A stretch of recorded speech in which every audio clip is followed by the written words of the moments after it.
नमस्कार शेतकरी मित्रांनो, अतिवृष्टी, निसर्ग चक्रीवादळ यांसारख्या नैसर्गिक आपत्तीमुळे गेल्या 4 वर्षापासून प्रलंबित असलेल्या पुणे जिल्ह्यातील आंबेगाव व जुन्नर तालुक्यातील शेतकऱ्यांच्या शेतपिकांचे मोठ्या प्रमाणात नुकसान झालेले होते आणि या नुकसान भरपाईसाठी आता शासनाकडून मंजुरी मिळालेली आहे मित्रांनो। आणि या संदर्भात एक अतिशय महत्त्वाचा GR म्हणजे शासन निर्णय दिनांक 12 मार्च 2024 वार मंगळवारी राज्य सरकारच्या माध्यमातून काढण्यात आलेला आहे। मित्रांनो, 3 जून 2020 वर्षामध्ये राज्यामध्ये चक्रीवादळ व नैसर्गिक आपत्तीमुळे शेतकऱ्यांच्या शेतपिकाचे मोठ्या प्रमाणात नुकसान झालेले होते। यामध्ये अनेक शेतकऱ्यांच्या घरांचे देखील काही ठिकाणी नुकसान झालेले निदर्शनास आले होते आणि यासाठी आपण पाहिलं होतं की कोकणातील बहुतांश जिल्ह्यांना यापूर्वीच नुकसान भरपाईचे अनुदान देखील वितरित करण्यात आले होते। या नुकसानीबरोबर पुणे जिल्ह्यातील जुन्नर व आंबेगाव तालुक्यातील शेतकऱ्यांचे खूप मोठ्या प्रमाणामध्ये शेतपिकाचे नुकसान झालेले होते आणि यासाठी शासन दरबारी या नुकसानीच्या भरपाईसाठी वेळोवेळी अनेकदा मागणी करण्यात येत होती। मित्रांनो, राज्य सरकारच्या माध्यमातून नव्या धोरणाची अंमलबजावणी निश्चित करण्यात आलेली आहे।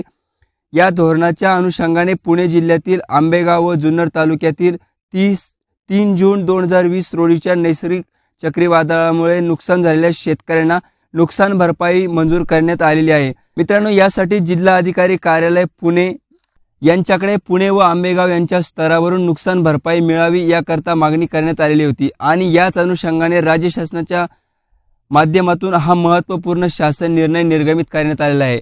यामध्ये आपण बघितलं तर आपल्या लक्षात येईल की पुणे जिल्ह्यातील आंबेगाव व जुन्नर तालुक्यामध्ये 3 जून 2020 वर्षात नैसर्गिक चक्रीवादळामुळे 3865 शेतकऱ्यांचे विशेष बाब म्हणून 15,48,28,00,000 रुपये इतका निधी शासनाने या शासन निर्णयाच्या माध्यमातून मंजूर केलेला आहे आणि या लाभासाठी शेतकऱ्यांना काही अटी व शर्ती देखील या शासन निर्णयाच्या माध्यमातून घालून देण्यात आलेला आहे आणि याच नियम व अटीच्या आधारे खात्री करून या अतिवृष्टी अनुदानासाठी जे शेतकरी पात्र करण्यात येणार आहेत त्यांनाच हे अतिवृष्टी अनुदान मिळणार आहे। तर शेतकरी मित्रांनो, अतिवृष्टी आणि चक्रीवादळामुळे गेल्या 4 वर्षापासून प्रलंबित असलेल्या पुणे जिल्ह्यातील आंबेगाव व जुन्नर तालुक्यातील शेतकऱ्यांसाठी हे अतिवृष्टी अनुदान मिळणार आहे। तर शेतकरी मित्रांनो, एक छोटंसं असं अपडेट होतं ते आजच्या या व्हिडिओच्या माध्यमातून आपण घेऊन आलो होतो। तर या ठिकाणी आपल्याला शासकीय योजनेसह उपयुक्त माहिती नेहमीच मिळत असते, त्यामुळे आपल्या चॅनलला सबस्क्राईब करायला विसरू नका। पुन्हा भेटूया एका नवीन व्हिडिओमध्ये एका नवीन माहितीसह। तोपर्यंत धन्यवाद।